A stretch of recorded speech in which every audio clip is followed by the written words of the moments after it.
Thank you for participating in the investor meeting for the second quarter of 2025 results at Japan Tobacco Inc. today, amidst your busy schedule. It is time. We would now like to begin the investor meeting. Before we start the meeting, we would like to ask you to make sure that your display name is accurate in order to facilitate the Q&A.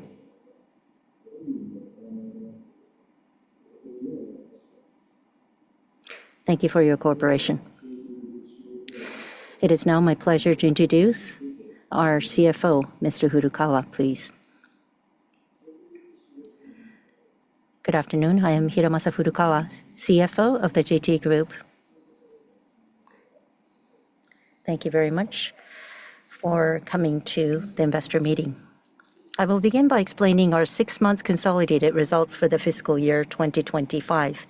Please see slide 4. As shown on the slide, revenue and AOP increased strongly, both on a constant FX and on a reported basis. AOP at constant FX, our primary performance indicator, increased by an impressive 24.7% year-on-year, driven by a strong organic performance, boosted by the contribution of the Vector Group in the US, which we acquired last year. The foreign exchange impact on AOP remains negative due to the appreciation of the Japanese yen from the second quarter onward. This led to the depreciation of major currencies and of several emerging market currencies against the Japanese yen. Operating profit increased by 10.9% year-on-year, driven by the increase in AOP, partially offset by impairment losses related to the transfer of the pharmaceutical business and higher amortization costs of intangible assets related to the Vector acquisition, both of which were included in the adjusted items. Profit increased by 4.8% year-on-year, driven by the increase in operating profit, which exceeded higher financial costs and higher corporate income tax expenses. Moving on to the results of each business segment, starting with the tobacco business. Please see slide 5 for the volume performance of the tobacco business. Total volume, combining both combustibles and RRP, increased by 0.7% year-on-year. When excluding the unfavorable impact of inventory adjustments, mainly in Russia and Western Europe, total volume actually grew by 1.9% year-on-year. This solid volume of performance, in the context of a global declining combustibles industry volume, was driven by organic growth and the inclusion of the volume from the Vector Group, which we acquired last year. Let me now explain the breakdown by product category. Combustibles volume increased by 0.3% year-on-year. The main driver of growth was the EMA cluster, where continued market share gains and an improved combustibles industry volume and the Vector Group inclusion delivered solid volume growth. In our other clusters, we also continued to gain market share, including in Taiwan and the UK, mostly offset by lower industry sizes. This was mainly the case in the key markets of Japan and the UK.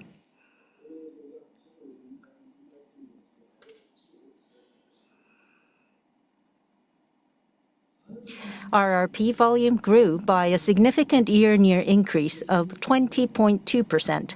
This was driven by continued growth in both volume and market share within the HTS category and markets where available. This RRP performance embeds the sales performance of Ploom Aura and Evo in Japan, which I will explain more detail later. Moving on to the financial performance of the tobacco business on slide 6. In the second quarter, we achieved double-digit growth in both revenue and AOP, driven by strong pricing contributions across multiple markets. Focusing on the AOP growth drivers, the volume contribution was positive, mainly fueled by the inclusion of the Vector Group, which also improved the market mix through higher margins. Regarding the Vector Group contribution, I can confirm that it has been in line with our initial expectation. The price mix contribution to AOP was very strong.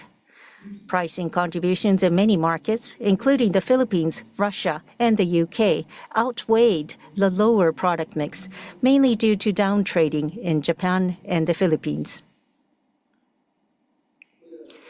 These positive factors far exceeded the incremental investments toward Plume and the inflation-led cost increases within the supply chain, including tobacco leaf and labor. As a result, AOP at constant FX increased by 23.1% year-on-year. As I mentioned earlier, the FX impact on AOP was unfavorable. Nonetheless, AOP in the first half came in strongly, fueled by solid pricing contributions applied to a favorable organic volume momentum.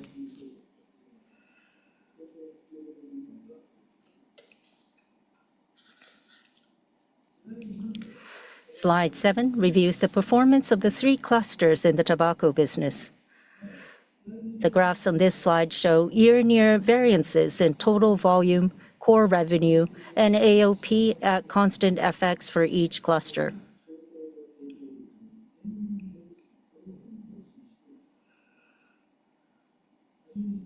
Let me start with Asia cluster, which includes the key markets of Japan, the Philippines, and Taiwan.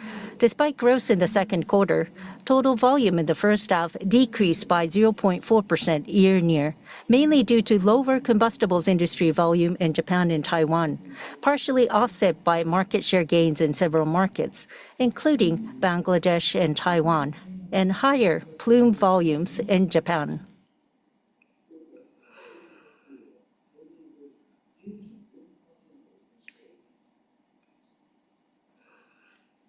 Regarding financial results, a strong pricing contribution in the Philippines outweighed the negative volume impact and lower product mix, mainly due to downtrading in Japan and also the Philippines.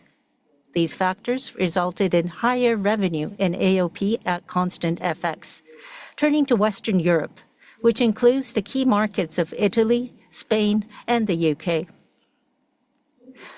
Total volume decreased by 5.8% year-on-year due to lower combustibles industry volume in several markets, notably the UK, as well as unfavorable inventory movements in Italy and Spain.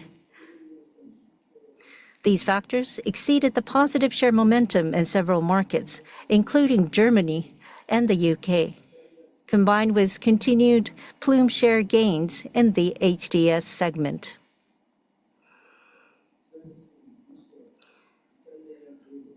Core revenue and AOP grew as the pricing contributions, mainly in Italy and the UK, offset the negative volume variance, mainly in the UK. Moving on to EMA. This cluster includes the key markets of Romania, Russia, Turkey, and the USA. Total volume increased by 3.2% year-on-year, mainly driven by the inclusion of the Vector Group and market share gains in several markets, as well as an improved industry volume in Russia and Turkey. The cluster reported an increase in both revenue and AOP at constant FX, driven by the increase of total volume and an improved market mix from the inclusion of the Vector Group. Pricing contributions were also strong, mainly in Russia and Turkey. The robust top-line growth across the board enabled each cluster to offset the incremental investment towards Plume and inflation-led cost increases, including in the supply chain. Slide 8 provides an update on the HTS share trends of Plume in selected markets. As shown on the graphs, Ploom's share within the HTS segment is continuing to grow across the footprint. In Japan, HTS share of segment reached a 13.6% average in the second quarter. Our share gains are solid despite new product launches and intense promotional activities by competitors. Speaking of new product launches, on May 27th, we launched our new device, Ploom Aura, along with the Premium Sticks Evo in limited channels. I will provide further details on Ploom Auras and performance in Japan on the next slide. Outside of Japan, even though competition in each market was intense, our HTS share of segment continued to grow steadily.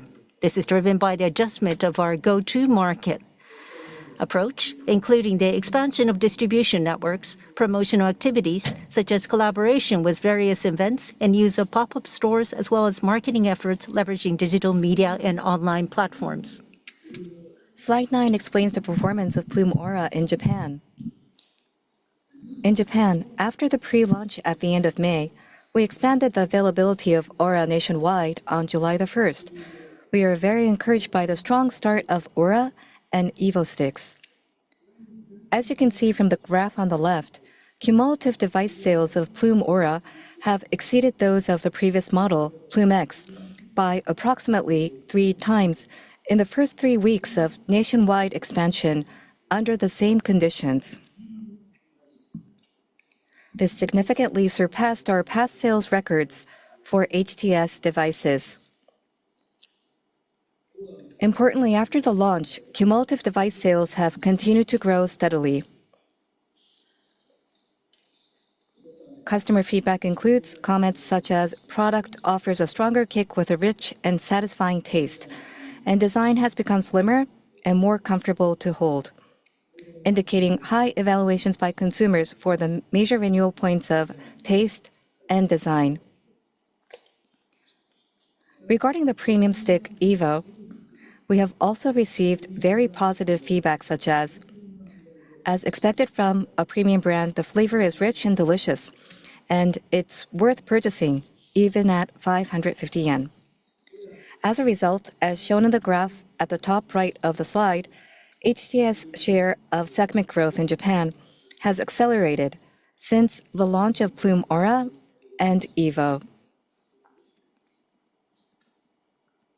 Going forward, we plan to expand the stick lineup and gradually roll out Aura in overseas markets, starting with Switzerland in September.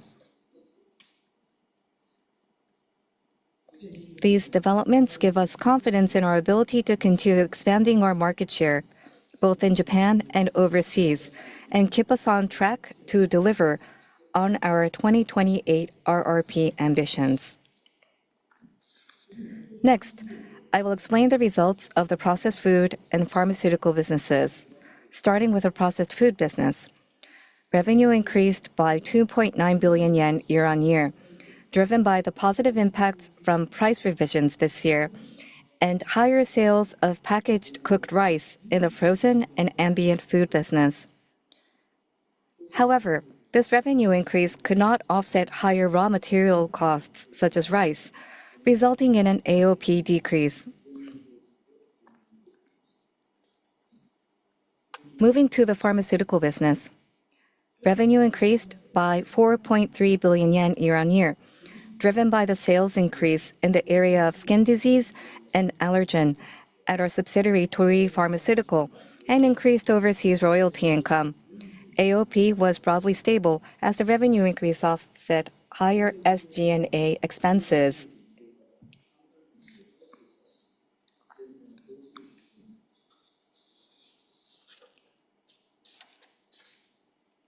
From the next slide, I will guide you through our revised forecast for fiscal year 2025. First, I'll explain our full-year consolidated revised forecast. Core revenue at constant FX has been revised upward by 54 billion yen from the initial forecast, reflecting the strong first-half momentum in the tobacco business, as well as an upward revision of the revenue in the processed food business. While revenue in the pharmaceutical business has been revised downward due to the transfer of the pharmaceutical business, this impact is more than offset by the factors I just mentioned. As a result, we expect an 8.4% year-on-year increase in core revenue at constant FX. AOP at constant FX has also been revised upward by 47 billion yen from the initial forecast, reflecting the upward revision of core revenue at constant FX. Consequently, AOP is expected to increase by 14.6% year-on-year. The negative FX impact on AOP is expected to ease versus the initial forecast due to a favorable revision of assumed foreign exchange rates. As a result, AOP on a reported basis has been revised upward by 89 billion yen from the initial forecast. Operating profit has been revised upward by 68 billion yen, reflecting the upward revision of AOP, partially offset by the adjustment tied to impairment losses related to the transfer of the pharmaceutical business.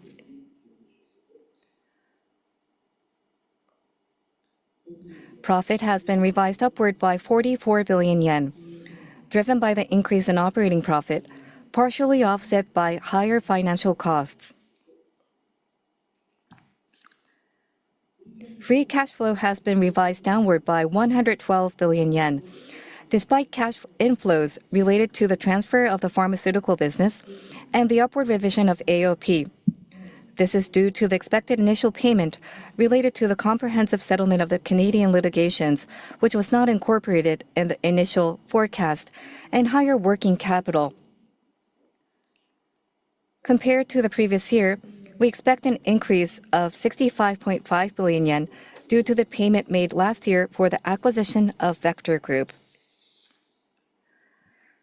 The following slides explains the revised forecast of each business. First, let's look at the volume forecast for the tobacco business.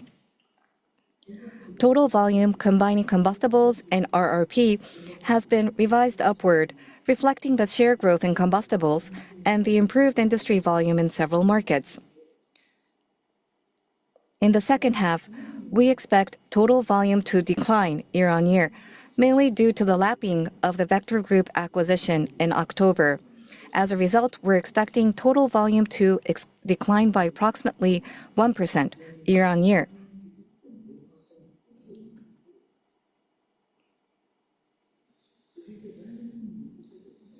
Turning to the financials. Core revenue at constant FX has been revised upward by 80 billion yen, reflecting the strong pricing delivered in the first half. This will translate in a 9.8% year-on-year increase, including the lapping of the Vector Group acquisition.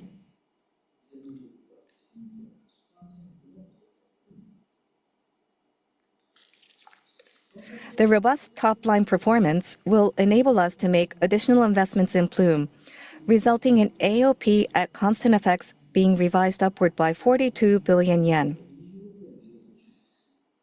Consequently, AOP at constant FX is expected to increase by 13.4% year-on-year. In the second half, growth in core revenue and AOP is expected to moderate, reflecting a volume decline in the second half year-on-year and a higher cost base versus the first half.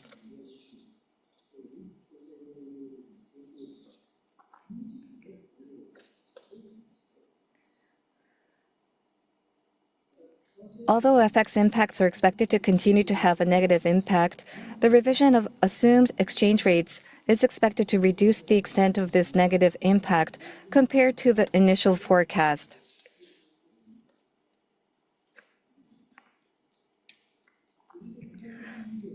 Slide 14 explains the revised forecasts for the processed food and pharmaceutical businesses. The forecast for revenue in the processed food business has been revised upward by 2 billion yen from the initial forecast, incorporating higher sales of packaged cooked rice in the frozen and ambient food business. Forecast for AOP remains unchanged from the initial forecast, as the upward revision of revenue is to be offset by higher raw material costs, such as rice. Moving on to the pharmaceutical business. The forecast for revenue in the pharmaceutical business has been revised downward by 28 billion yen from the initial forecast, mainly due to the deconsolidation of Torii Pharmaceutical Company Limited from July this year, following the sale of shares in Torii. Higher overseas royalty income is expected to partially offset this negative impact. AOP has been revised upward by 6 billion yen from the initial forecast, despite the downward revision of revenue, mainly driven by the exclusion of R&D expenses concentrated in the second half due to the deconsolidation. The pharmaceutical business is planned to be classified as a discontinued operation starting from the third quarter of this fiscal year. Please refer to slide 18 for details regarding the corresponding disclosure changes. Finally, please see slide 16.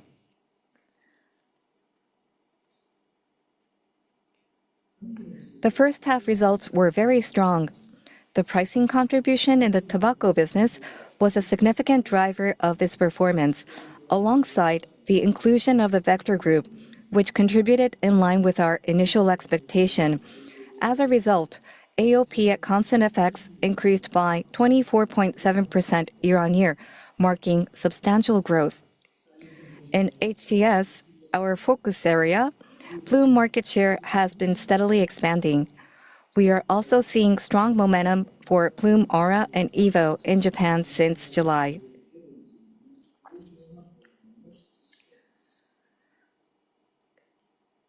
As for the full year forecast, we have revised upward all indicators from top to bottom line. This reflects the strong momentum in the tobacco business during the first half and the anticipated reduction in negative FX impact due to a revision of the FX rate assumptions.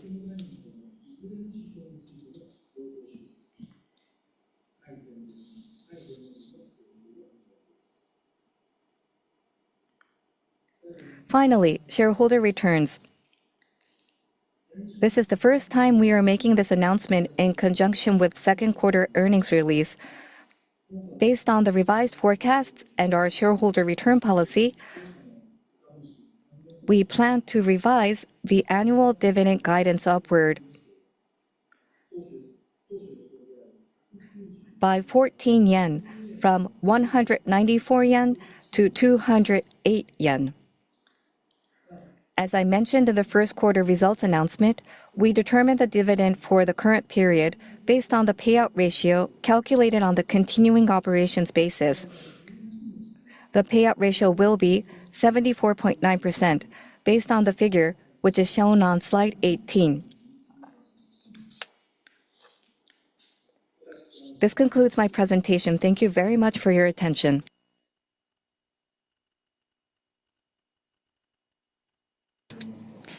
Thank you very much. We'd like to move on to the Q&A session. Let me introduce to you the speakers who will answer your questions today. Hiromasa Furukawa, CFO of the JT Group, and Nobuya Kato, JTI Deputy CEO.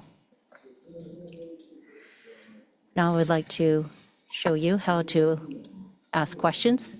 Please click the raise hand button in the Zoom window. If you are selected, please unmute your microphone and ask your question. For participants joining by phone, please dial *9 to raise your hand. If selected, dial *6 to unmute and ask your question. Due to time constraints, each person may ask only one question. Please note that we may not be able to answer all questions. Thank you for your understanding. Thank you very much for waiting. I would like to introduce the first questioner from Mizuho Securities, Saji-san, please. Thank you very much for the opportunity. So it has been a very favorable results. I'm very happy. So my question relates to the domestic RRP business. So in 3 years, 650 billion yen is the investment plan. So a large portion of that So Plume Aura, the launch, is using a lot of within that investment. So my question is, 3 years and 650 billion yen. This year, how much would you spend? And what would you invest towards? So also adjusted OP, that is the way you've been communicating to us. So what is the potential expense increase would it be that is related to AOP? Also, on a midterm basis, you're planning to turn the business into black as KPI. So by 2028, for RRP as a whole, you're planning to turn this business into black. So this year, inclusive of the deficit, what is the degree of the deficit you may have, inclusive of all these expenses? Thank you very much. That question relates to RRP category, 650 billion yen investment, and a breakdown by each year, and also its usage, and also impact on adjusted OP. Also, towards the 2028 ambitions, some of the outlook on a midterm basis. So JTI Deputy CEO, Mr. Kato would answer. Mr. Saji, thank you very much for the question. This is Kato. So you mentioned domestic. So that was part of your question. But as you know, 650 billion yen in 3 years. This is not just for domestic, but also on the global basis. That is the amount that we expect to invest. So breakdown by each year, unfortunately, we do not disclose. But as a general trend, shall we say, gradually it shall be on the rise, because of course there will be more markets deployed with the RRP. And also for this year, next year, and the year after. So at the end of this year into the first half of next year, in the existing markets, we will conduct a replacement to Aura. So on a relative basis, this year and next year, perhaps somewhat investment is heavy on a relative basis. Also, as part of your question, you mentioned about the breakdown of the investment. So you're talking not just by the year, but by which products, which I think that was also part of your question as well. So I would also like to explain on that part. Needless to say, new products development, and also we may have R&D with the base, the insights. All those are inclusive in there. And of course, we talked about Aura, replacement to Aura, and various marketing and promotional activities are all inclusive in here. Now, in terms of turning the business into black or profitable, as Mr. Saji referred, so the year 2028 has been set as a potential milestone to bring the RRP business as a whole profitable. So that is the midterm outlook. So we would like to achieve those. And for the time being, again, we're just aiming break even and also making the business into profitable on a midterm basis. That is our first the target. So of course, in order to achieve that, we need to have some sort of base to start from. Therefore, at the same time, HTS, especially, of course, HTS will be the primary the category. So mid-teens is the segment share we are aiming for. So we shall have certain amount of size, the base size. Once we achieve the break-even, we need to accelerate the contribution into the earnings. So in terms of the time frame, you may wonder, when can we actually have a recoup of the investment that has been made? So basically, on a midterm basis, first of all, the break-even and making the business profitable. And of course, we need to have certain size as well. All these need to be taken into perspective.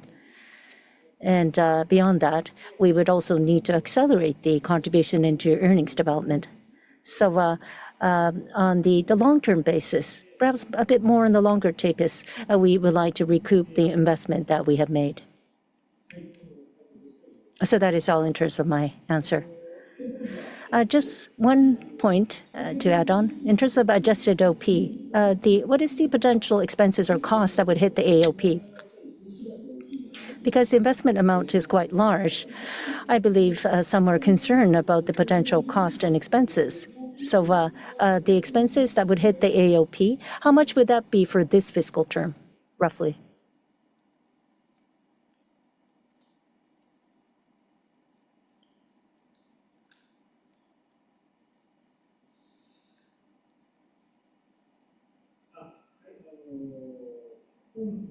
So for this fiscal term, I think that was the question in terms of adjusted OP. What would be the amount that would hit the AOP? Maybe we cannot disclose the exact amount, but perhaps on a qualitative basis, I can give you some color.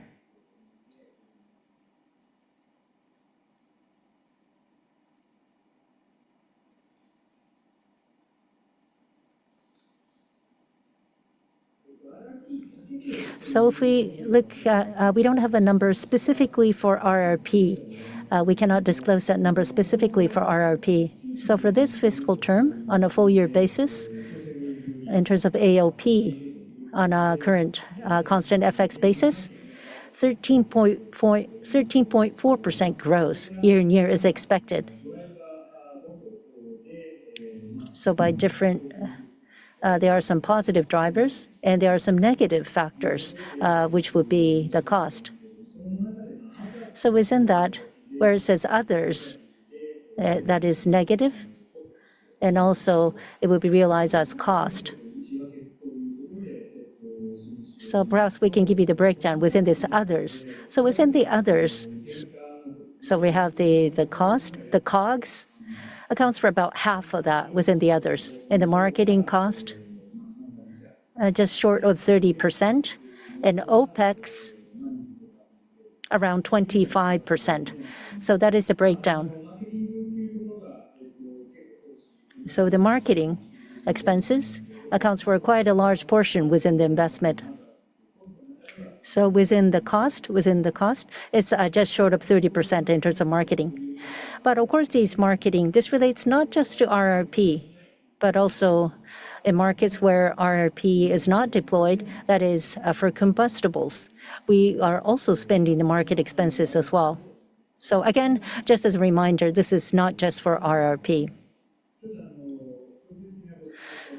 So this is not a direct answer to your question, but hopefully that would answer your question. Thank you very much. Saji-san, thank you very much. So I'll introduce the next person. From Nomura Securities, Morita-san, over to you.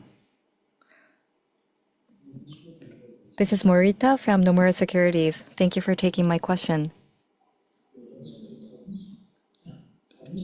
Regarding shareholder return, I would like to receive additional comments from you. 75% was the shareholder payout ratio, and you were commenting that you're comparing against other FMCGs. But when you look at food companies and other companies of Japan, they are moving it up a step further when it comes to share buybacks and so forth. I think they're going up a level lately. And when you look at your balance sheet, when it comes to shareholder return, I think there is a little bit of more opportunity to do additional returns. So when you think about total shareholder return, what are your views in changing it and making it higher? And how do you view what others are doing? And how do you view yourselves? The question was about our policy on shareholder returns. Our Group CFO, Mr. Furukawa, will take the question. Morita-san, thank you for your question. This is Furukawa, Group CFO. As you rightly said in your question, regarding shareholder return, the main part of our policy is dividend per share. Regarding the payout ratio, 75%, and plus minus 5% is what we have guided as a policy. So first, regarding the payout ratio of 75%, we look at various peers and global FMCG companies, and we have confirmed where they are through monitoring. And we look at and benchmark against our peers, and we do believe our payout ratio is comparable to what they offer. But regarding allocation of cash, we do believe it's important to offer shareholder return, but it's also important to invest it into our business. We would like to strike a good balance between the two, and that is how we have derived the payout ratio that we currently offer. Regarding your question on share buybacks and its opportunity, up until now, we have been answering to that kind of question as well. But regarding share buybacks, it depends on our financials for that given fiscal year. On top of that, the business environment we're in, as well as where we are free cash flow wise, as well as where our balance sheet stands, as well as our medium-term outlook. We will also look at our profit levels, as well as how much we're going to invest into our business. We look at a variety of factors to decide what we are going to do. So just to confirm, we look at the benchmark of dividend payout ratios. However, over the medium and long term, we want to sustainably grow our profits so that we can steadily increase shareholder return. I just have a follow-up question to that. Against your peers, what about total shareholder return? I think that's more relevant. When you look at total shareholder return of peers, the 75% dividend payout ratio, do you still feel that it's comparable to competition? Of course, we do engage in monitoring, and when you look at numbers of targeted companies, we are inferior when it comes to total shareholder return. But as we do comparisons against the companies we monitor, we will constantly confirm where we stand position-wise, and at the same time, we will continue to obviously need to invest in our business as well. So we would like to strike a good balance by looking at both. However, also consider shareholder return policies that are competitive. And of course, these are moving parts, and other companies will also change their policies as well. So we would like to continue to monitor where they stand. Thank you very much. Thank you very much, Morita-san. So I'd like to introduce the next question. JP Morgan Securities, Fujiwara-san, please.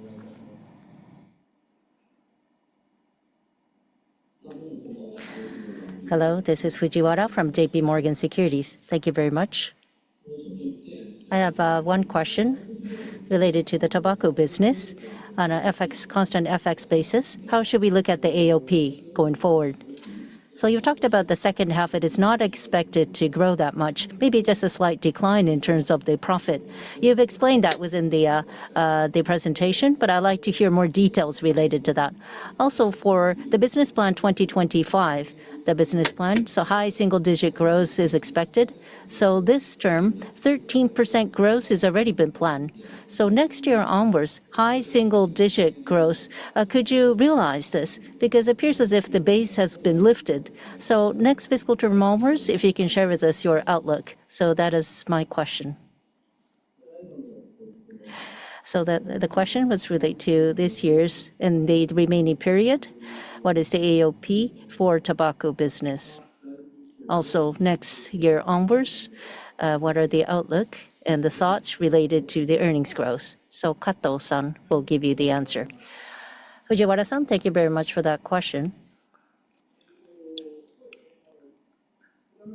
The second half, we may see some deceleration. So I'd like to, again, explain to you the factors. The largest factor as you may be aware, a Vector Group's acquisition impact. The Q4 of last year, that has been consolidated. So basically, it has been lifted and will be absent Q4 onwards for this year. So that is definitely one of the largest factor. So of course, that would have impact on the volume. And of course, beyond the volume, all the way to profit, it shall definitely pose the impact. In terms of pricing, the pricing effect, so in the second half, we do expect to see a pricing effect as well. In terms of the pricing environment as a whole, we are not expecting major changes. So we believe we can steadily implement the pricing strategy. Now, in terms of volume, the first half is expected to be stronger. So as a result, the pricing effect, the first half tends to be stronger in comparison to the second half. So on a relative basis, the second half may appear to be weaker. This is just on a relative basis. Also, we've been talking about Aura. So in the existing markets, we will continuously deploy Aura.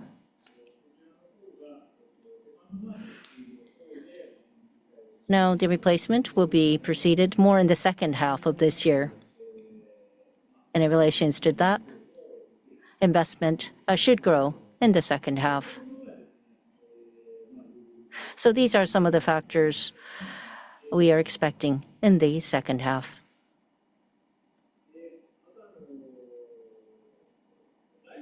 Also for next year, I think your question relates to the outlook for next year. So 13.4% is this year's gross expectation. And one of the major factors, as repeatedly mentioned, is the acquisition of Vector Group.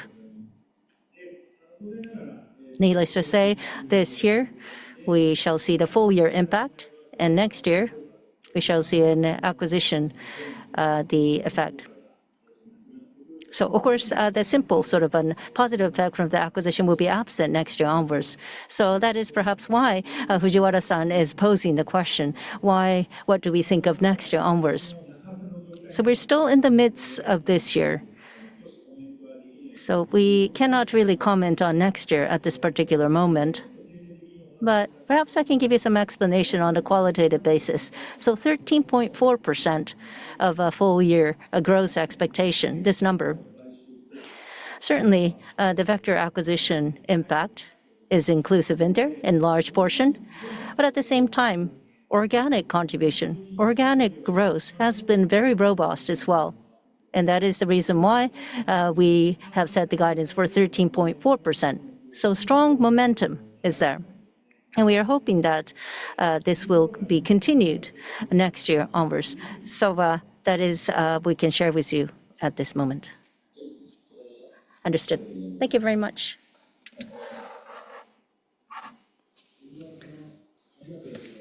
Thank you, Fujiwara-san. I'll introduce the next person. Morgan Stanley MUFG, Miyake-san. Over to you. Thank you. This is Miyake from Morgan Stanley. I have a question about Ploom and its market share increase in Japan. I would like more color and on its backdrop.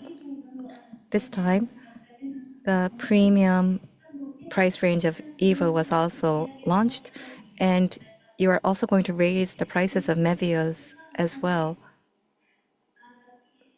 Up until now, downtrading manifested in the RRP market, I recall. So after the launch of Evo, in the RRP brands, how has the mix started to change? And do you think that momentum is sustainable? That's my question.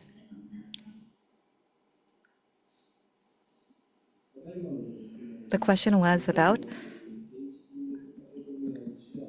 HCS category share increases in Japan and the reasons why, and regarding the launch of Evo as well as other brands and its mix change, how has it developed? Kato-san will take the question. Thank you very much for your question, Miyake-san. Regarding the launch of Aura, from the end of May, there was a initial limited distribution on a channel basis. And then after the Q2 launch, segment SOS became 13.6%. It increased. And because it was channel limited, the contribution for EVO is not that high. That's the way you can look at it. However, having said that, quarter by quarter, we have been growing the business. So prior to Aura, which was Plume Advanced, we have been able to satisfy our customer base, Plume X Advanced, and also for the sticks. We do believe customers will continue to enjoy and be satisfied with the sticks. For Mevius and Camel, there has been a switchover from the beginning of this year, so we've been making improvements of our sticks, whether it be the flavor or the kick. And those are the reasons why we have been able to steadily increase our share. And then from July, we launched Aura on a nationwide basis.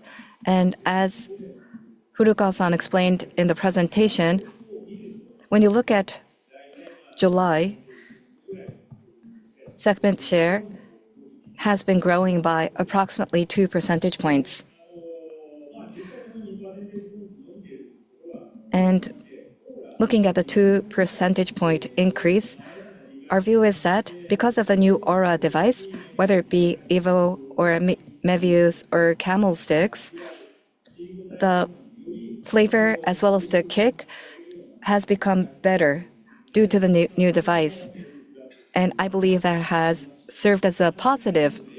And the new brand Evo, there has been a high level of interest from the customer base, which has led to the growth, we presume.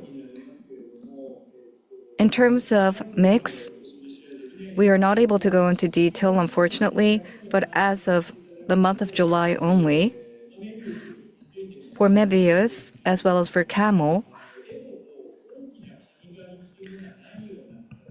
our view is that there has not been a significant amount of cannibalization with Evo and its launch. And regarding Evo, because it was a new brand, marketing-wise, we are running various promotions and campaigns to promote trials of the user base, and that has had an impact on Evo sales in the first month. We have been receiving high levels of interest. So hereafter, whether it be for Evo or for Aura, by having our customers use Aura and how much that's going to contribute to share growth, we only have completed the first month, so we need to continue to monitor the trends.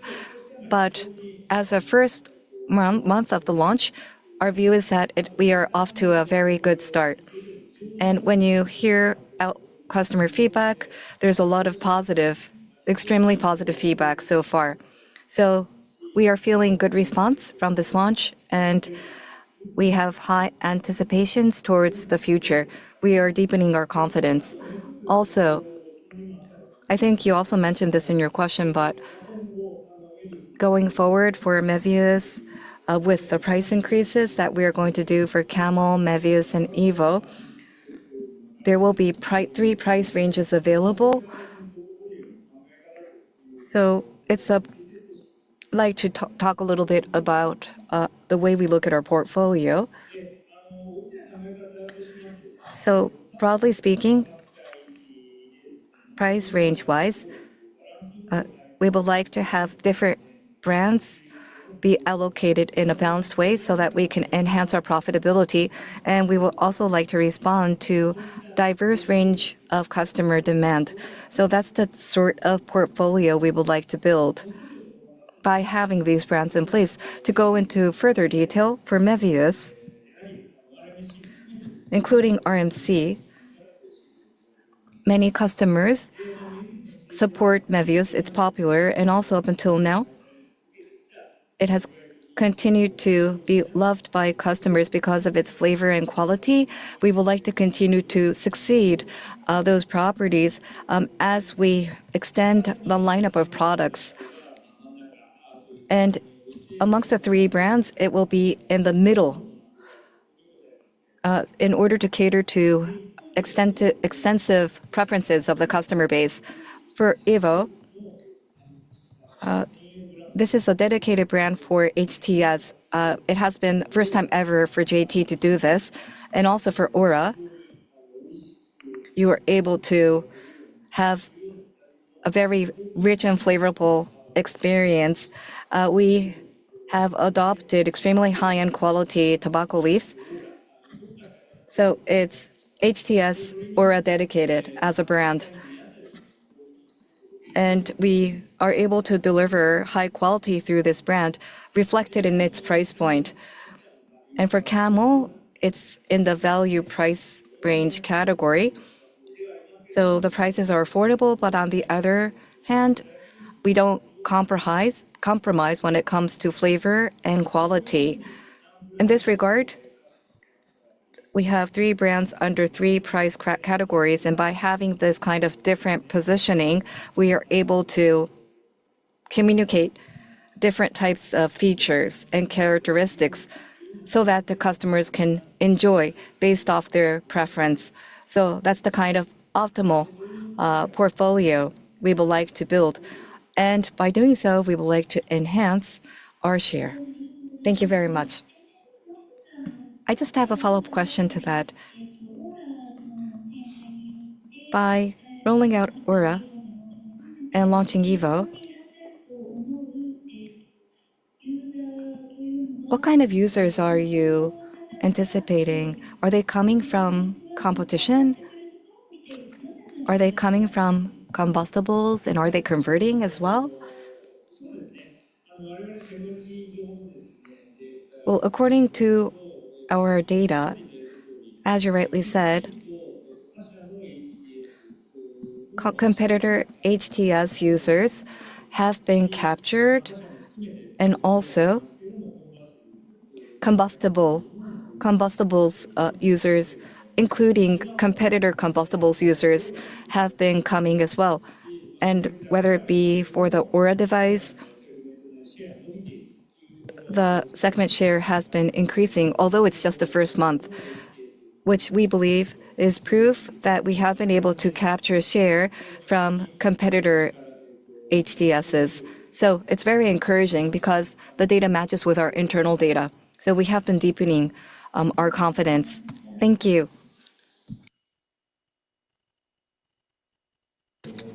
Thank you very much, Miyake-san. We'd like to move on to the next question from Goldman Sachs Securities. Miyazaki-san, please. So this is Miyazaki from Goldman Sachs Securities. Thank you very much for the explanation. My question relates to the bottom line and the free cash flows. So I'd like to ask about the line items closer there. So in comparison to Q1, the adjusted OP or the operating profit, related to that, the earnings power for net income, I think there has been an improvement in comparison to Q1. So were there any changes in terms of the line items, the financial cost or tax, so forth? Has there been improvement that has played a positive impact on the bottom line? And would this continue into the second half of the year? So it's a confirmation on those line items. Also, on the full year basis, free cash flow is actually risen in turn. Oh no, sorry, it's free cash flow itself. Actually, you've revised it down on a full year basis, but. And I think you mentioned about the increase in the working capital. So what exactly caused the rise and or what is expected to raise the working capital? So that is an additional question to you. So the question relates to the first half results. So the line items below operating profit, the details related to that, and also free cash flow, the full year guidance, especially relates to the working capital. So Furukawa-san would respond to your question. Thank you very much for the question. So I think there are two questions inclusive in there. First is the items below operating profit. So in comparison to Q1, you mentioned about the comparison. There's improvement in comparison to Q1. So in terms of the tax burden, in comparison to Q1, the burden is less in Q2. So Q1, I think it was close to 30% in terms of the tax rate. But so I think I mentioned that as we progress through the quarter, this burden shall come down. So that is definitely one impact that we have seen in Q2. Also, in comparison to last year, so with the, of course, there is some interest, the cost related to Victor acquisition. But perhaps if you were to compare it with Q1, that you may have that impression. Also, as to the cash flows, free cash flows, that is. So within the revised forecast, because of the settlement in the Canadian litigation, so there were some initial payment related to the litigation. We expect to make that payment within this year, and that is why we are expecting the free cash flow, and we have revised down. And so in terms of the increase in the working capital, that is related to the non-tobacco materials, the NTMs. We have a lot of inventory, and of course this relates to our sales strategy. So that has led to increase in the working capital. So that is all for me. Thank you very much for that.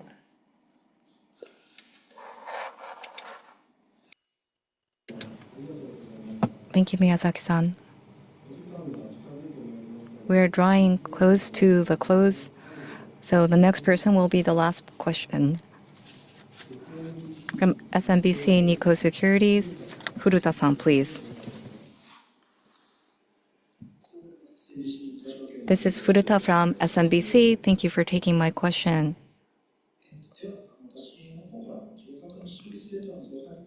I have a question about your revised forecast as well as about the dividend increase. You were saying that the second half is going to be moderate, but after the end of Q1, you were saying that the profit growth rate is going to moderate and costs will be incurred. But the second quarter, on a constant currency basis, we saw profits still increase with momentum. So I kind of feel that your second half expectations are a little bit conservative. And I do understand about the lapping of Vector as well as investment costs, but are you being wary of something else? And also about dividend increases. For the first time, you increased dividends as of the second quarter. That's what you said. But is there a change in policy? Why did you make these announcements at this timing? The current question was about the tobacco business and the second half expectations. First, Kato-san will give his view. For the second half of the year, and the moderation or the deceleration that we explained earlier about, you were asking about if we are accounting for any other risks on top of what we explained. I think that's what you're trying to get at. When it comes to specific risk factors and accounting for them that we didn't explain, no, that is not the case. But regarding some areas that we didn't cover extensively is about volume. And we were just talking about Vector, but in the first half of the year, for some markets like Turkey or Russia,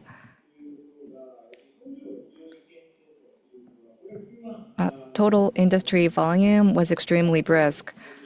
We explained that in the first quarter as well, but in the second half, we've been doing pricing, and there has been some tax increases as well. So for the second half of the year, we expect industry volume compared to the past to be a little bit slower, and it's likely to decelerate. That's our assumption. Furthermore, for markets like Bangladesh,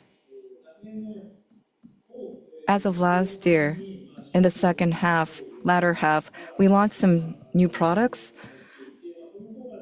and that impact has come through substantially in the first half of this year. But for second half of the year, on a year-over-year basis, we're going to be comping against a higher half, so it's going to be slower. So regarding volume, it's not just the vector effect. We're expecting various factors, and that is why we anticipate a deceleration. And you also said our outlook may be conservative. But in other words, that would also mean that the trends of industry volume for the second half, if it becomes stronger, of course, we're not ruling out that possibility, but we haven't accounted for that in our assumptions. But there may be a chance that industry volume continues to be brisk for the second half of the year. So if that materializes for sales volume, it should become stronger than what we expect. And in turn, the second half will come out to be stronger, which will be reflected onto our bottom line. And regarding risk factors that we haven't accounted for, if I were to mention some, one would be tariffs in the US. For they are having negotiations with countries around the world, and we are starting to gain visibility, whether it be for Japan as well as for the EU. However, the talks are not over yet, and also for import tariffs into the US, although that has been decided, what are going to happen to exports out of the US going to regions and countries around the world? That is also uncertain at this moment. So there's a lot of uncertainty still out there, which may be a risk on the cost side of things. And there may be some negative items that may come through. However, we are also conducting various types of simulations on our side as well. And regarding things that are related to US tariffs, we have accounted for that kind of impact by a certain degree in our forecast this year. And as we run various simulations, unless our forecast is really off, we should be able to achieve our projections. So that's it regarding the outlook for the second half of the year. Next, regarding our view on the revised dividend forecast, Mr. Furukawa will take that question. Thank you. This is Furukawa. As you rightly said, for us, as of the second quarter, announcing a dividend increase is probably the first time ever. As of the second quarter earnings announcement and revising up our dividend forecast, well, one thing that I mentioned in the presentation was that we saw strong performance of the tobacco business that we accounted for the first half. And also, we revised the FX assumptions, and we expect the negative impact from FX to become smaller than before. So that is why, based off net income, we decided to revise up the dividends. And the payout ratio is 75% plus minus 5%. So because the revised forecast, when applying the payout ratio, the dividend goes below the 75% target. And also we looked at current business conditions as well as the strength of momentum. And we deemed that achieving the target is high. Therefore, we decided to revise up the dividend payout forecast as of the second quarter. And we talked about revising up the net profit outlook, and this is on the back of strong business performance. Of course, it's still in the middle of a fiscal year, so going forward, if there is a substantial change, which we cannot rule out, in that case, like mentioned earlier, the 75% plus minus 5% will be what we will refer to when we decide on our dividend payout. And the outlook we set forth today is what we would like to achieve by making efforts throughout the remainder of the year. Thank you very much. I have a follow-up regarding the business. You mentioned tariffs as a risk factor. Is there anything that has impacted consumption behavior? Even indirect impact would be fine, but what have you acknowledged so far? This is Kato speaking. So far, indirectly, because tariffs have increased, prices have been increasing. When it comes to affordability or consumer sentiment and negative impacts and so forth, that's what we would call as indirect impact. But at this point in time, we have not seen that kind of impact materialize in a big way. However, when it comes to consumer sentiment and the economy, you need to look at the trends over the longer period. When the sentiment starts to become negative, consumers will start down trading or they may hold back from making purchases. So we need to continue to closely watch the trends. But as of right now, we have not confirmed any big movements so far. Thank you. Thank you very much, Furuta-san. With that, we would like to conclude the Q&A session. So for FY 2025 Q2 investor meeting, we would like to conclude at this moment. Thank you very much for your participation.